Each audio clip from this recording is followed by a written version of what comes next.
Rail Transit Authority, or LRTA, is a public transport operator that is responsible for the construction, operation, maintenance, and or lease of Manila Light Rail Transit in the Philippines.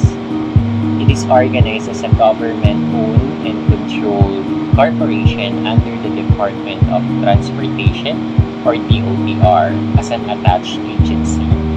By virtue of Executive Order Number 603, dated July 12, 1980, the Light Rail Transit Authority was created to be primarily responsible for the construction, operation, maintenance, and or lease of LRT systems in the Philippines.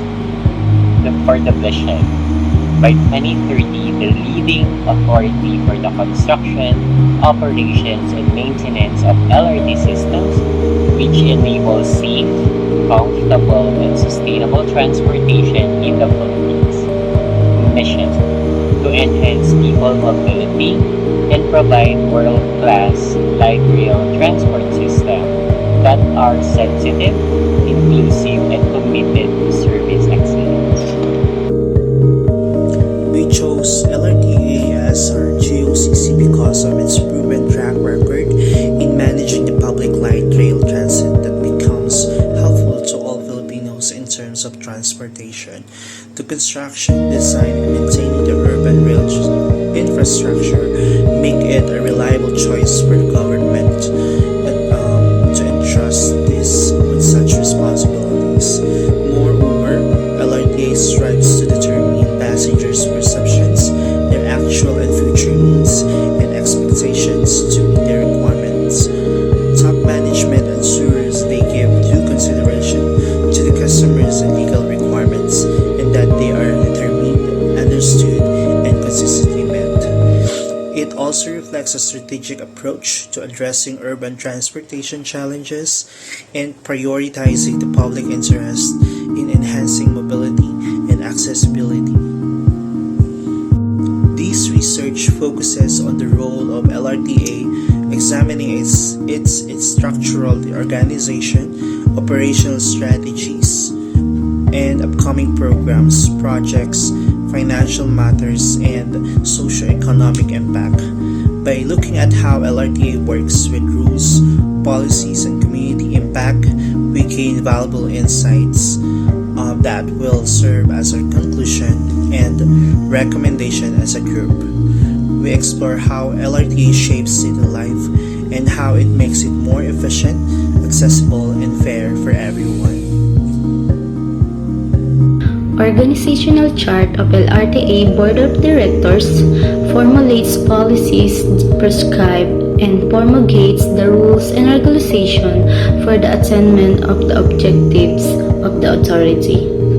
Office of the Corporate Board Secretary, they attend board's management and executive committee meetings and records for the deliberation, review transcript of deliberation, letters, reports, and other forms of correspondence, and internal audit department. Conduct management and operation audit of LRTA activities and determine the degree of compliance with their mandates, policies, government's regulation, established objectives, system and procedure, and contractual obligations.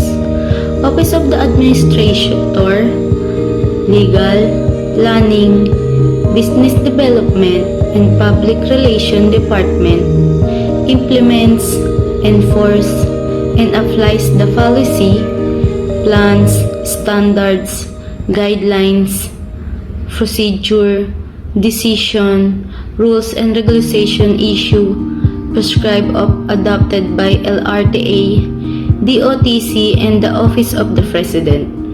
Office of the Deputy Administrator for Administrative Finance and advice that assist the administrator in the formulation and implementation of rule and regulation necessary to carry out the objectives and policy of the authority.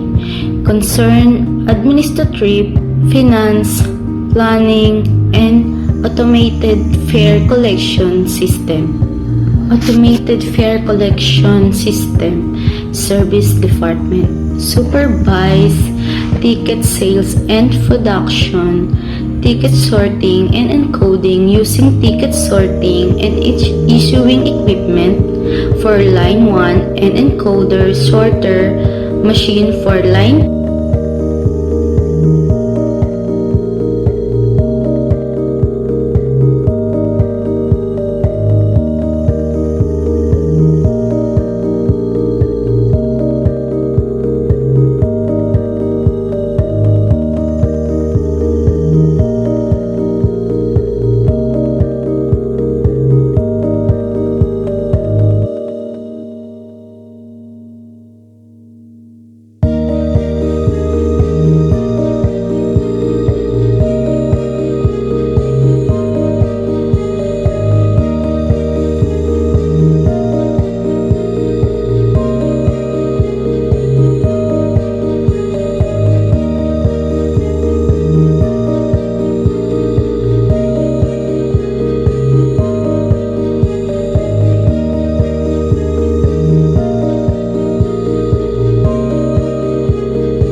The most significant achievements or successes of LRTA is the implementation of major LRTA projects, like the construction of Line 1 during the time of former President Ferdinand Marcos.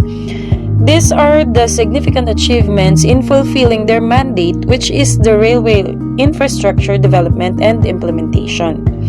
In terms of internal processes, one of the accomplishments is securing certification in the quality management system, ISO standard 9001 to 2015, and this would help them improve their internal services and the services they provide to the public. As part of the upcoming plans of LRTA is the West Extension Project. So there will be an extension from Recto to Pierre, and currently it is in the preparatory stage and already approved by NEDA, but they are still waiting for the DBM. Another thing is the Kogyo extension, which is still in the preparatory stage and finalization of the feasibility study. For the funding sources, they have three revenue.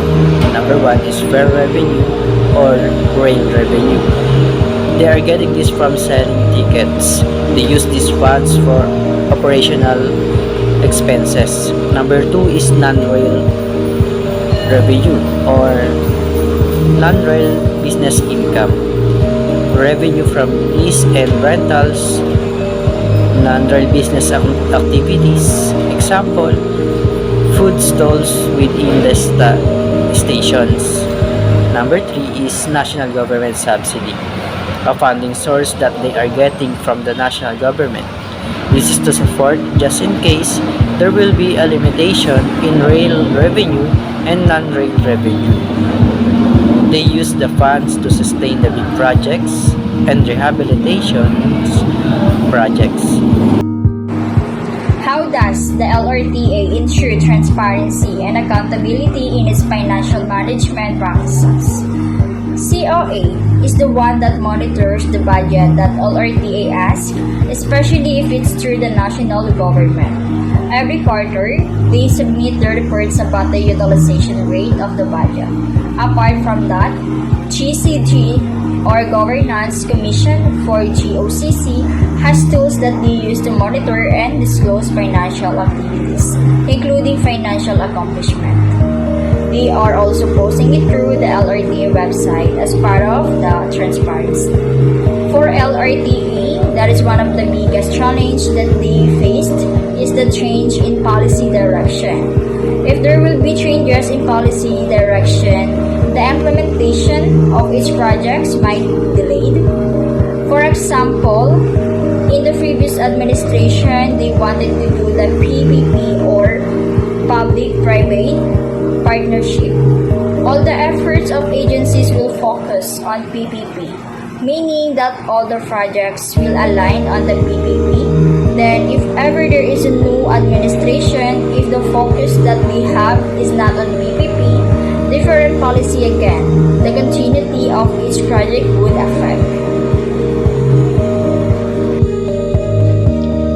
For LRTA to overcome the challenges to ensure the success of their operation, they are making sure to capacitate their people who will continue to build the implementation of projects.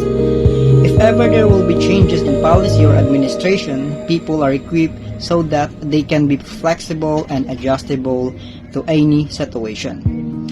It plays an important role to focus in different areas that will strengthen our competencies. In line 1, they have private entity, and LRTA has a concession team that monitors the performance of the concessionaire in line 1. In the aspect of capacitating the people, it is to monitor the contractual obligations of public-private partnerships.